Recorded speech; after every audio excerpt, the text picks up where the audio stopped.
to say that I am a bit disappointed in Ubisoft for releasing this as a standalone without a proper tutorial. I haven't played Assassin's Creed 4 in about a year.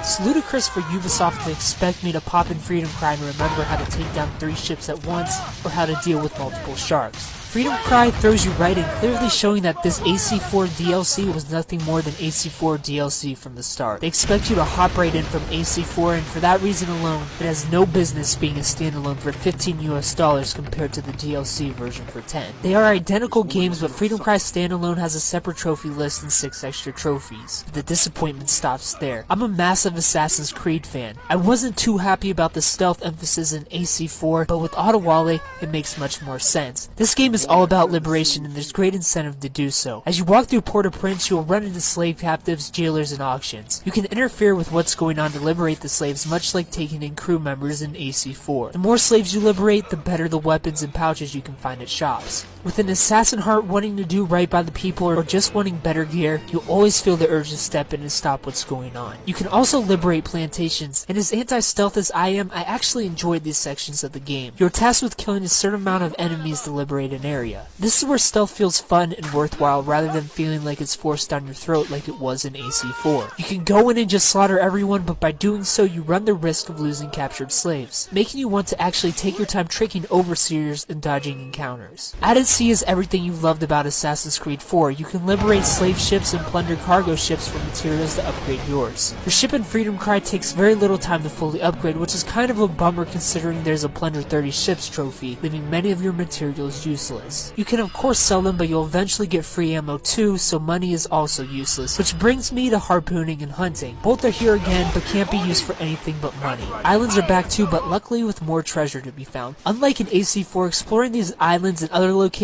can offer more than just reals, as you can find weapons laying around that you can keep forever, which adds to the excitement when you see a question mark in your map, not knowing what kind of treasure you could come across, something I would like to see in future Assassin games. I found the best weapon in the game on an island as soon as I was able to sail the seas freely. In fact, you can do everything this game has to offer outside of this story as soon as you can freely travel again. It is pretty annoying that they automatically equip, so you sometimes have to go re-equip your better weapon. Stuff you didn't like so much are here too, like the underwater shipwrecks, but luckily there's only one. There are sadly no forts or fort missions. Freedom Cry is AC4 basic, story missions, and sailing. Unfortunately, Freedom Cry suffers the same repetitive mission structure AC4 did. It's constant infiltrate, follow, and eavesdrop with a dash of excitement here and there. The story does have a historical tie-in, but feels pretty boring and very skippable. I felt no connection towards Adewale and didn't really care what would happen at the end. This is just a sliver of story with the coincidental